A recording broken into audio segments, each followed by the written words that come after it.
I didn't think they could get there based on what they did in the first half, 38 points, but picked it up a bit in the second half thanks to some more aggression. So the Lakers moved to 11-7 with this victory over the Utah Jazz. It wasn't as glitzy and up and down as we thought it was going to be, but Laker fans are like, who cares, baby? It's a W. Confetti's fallen from the ceiling. This is exactly what we want. They have won 9 of their last 11 games. The Lakers are ablaze. There's no question that the Lakers are playing. It's a different ball game now for the Lakers. They have an understanding of how they're supposed to play. I think the coach has a better feel for his substitution pattern now. They get it that the ball goes to LeBron's hands most of the time. He'll make the decisions, and they're usually a correct decision. And the tempo has changed a little bit for them as well. A little more half-court stuff. They want to run. They want to get out on a fast break. But now the half-court sets appear more. Yeah, well, the half-court sets are going to be a lot better because LeBron James is handling the ball more. And LeBron James, everything he touches turns to gold. So the more he handles the ball, the better things are going to look. More importantly for this game, I like the fact that the Lakers won this game, and it was a very slow type of tempo. Game played in the 80s, 90s, because we know they want to run it up. They want to get out in transition. They want the game to be 125 to 130. So to see them win a different type of game, that's impressive to me. I know it's only November, but these type of games are the type of things I look at to say, hey, can you win a playoff game when it's slowed down? And early on, the Lakers answering that question is yes. Now, let's talk about the Utah Jazz for a moment. They fall to 8-11. They are in a tie with the Minnesota Timberwolves for 13th or 14th place, however you want to look at it. I can't believe I just said that Utah is 13 or 14 in the West, but that's what's up. That's where they're at right now. And Donovan Mitchell leaves with the rib contusion, does not return. He played 11 minutes in this game. So how concerned are you about where Utah's at right now? Well, let me ask you this question. What did Utah do to help their roster at the end of last season? Let me think hard. Absolutely nothing. Grayson Allen. Absolutely nothing. There's something behind that statement. No, I think Grayson. Is that UNC on Duke crime right I'm there? just playing around. I think Grayson's actually going to be a very good player. I just think it's going to take him time to grow. But when I look at a night like tonight, where I see Jamal Crawford hit the game-winning shot for the Phoenix Suns, I start to wonder to myself, why didn't anybody in Utah call Jamal Crawford? He was just sitting there throughout all of training camp, all of the preseason. That was the type of move that needed to be made. Another playmaker needed to be added to this team.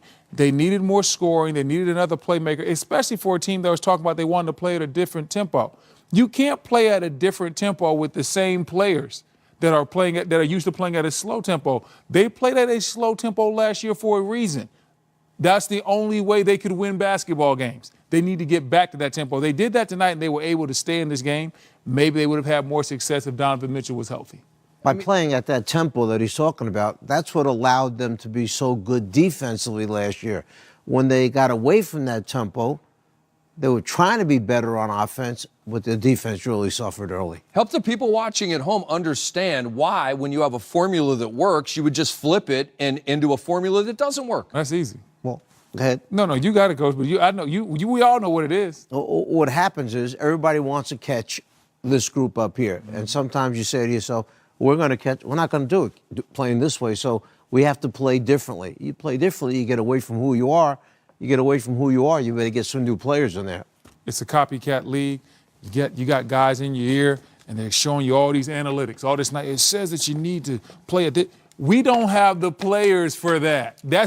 And so games are not won on a computer screen. Games are not won on your tablets. Games are won on the basketball court. If you don't have the personnel to play fast and to switch screen and rolls and do everything that Golden State does or Houston did last year, you can't try to emulate their style. You have to win your way. That's why Greg Popovich is so good and he's so revered as a basketball coach.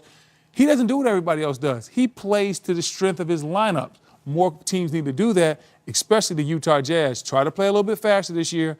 They're figuring out they got to reel that back in. They have to play slower. And more importantly, I'm not sure if it's at the trade deadline or when it's buyout season. They have to get another playmaker in here with Donovan Mitchell. Ricky Rubio's good, but look at the shooting percentages. He just can't cut it as your secondary playmaker. It has to be somebody else if you're really serious about going to the playoffs and making noise in the Western Conference. Great call, B. Wood. I want to go back to the Lakers for a minute. What is Luke Walton doing well with this team right now?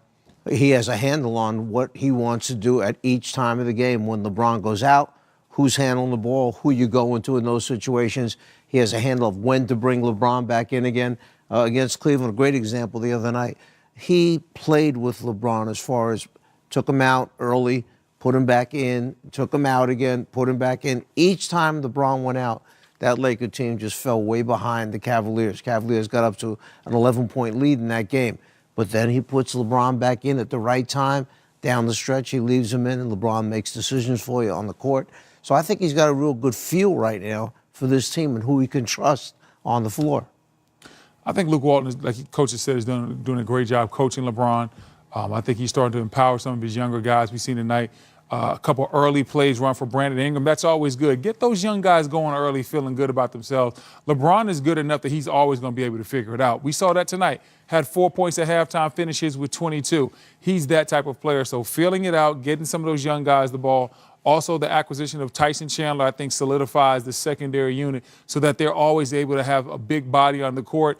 You don't want guys like Brandon Ingram, Kyle Kuzma, LeBron James being forced to be your last line of defense. That's what was happening before they got that trade for Tyson Chandler. And now they have, when you combine the two guys in terms of JaVale McGee and Tyson Chandler, they're getting terrific center production. When you add them both together, it's right up there with the tops in the league. Yeah, well, listen, these guys aren't going to wow you with the names. But what they do is they go out there and they do exactly what they're supposed to do.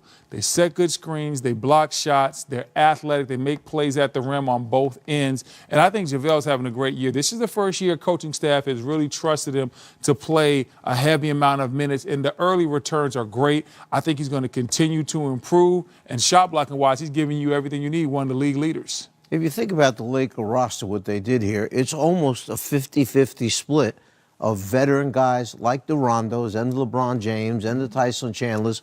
Okay, Beasley they bring back in. And then the new young guys. So they've got this balance in there of veteran experience that can help bring along these young guys.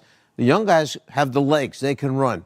The veteran guys can, let's just take care of business in the half-court area. We'll find. Well, it was an ironic game. The Lakers came in fourth in the NBA in scoring, and you saw a very low-scoring game tonight. But cool stat for you guys to talk with your friends about. The Lakers are 6-1 since they acquired Tyson Chandler, and he's really helped the cause, obviously. Now, let's give you our assist of the night, presented by State Farm. And we go to Denver. And you see a rejection right here.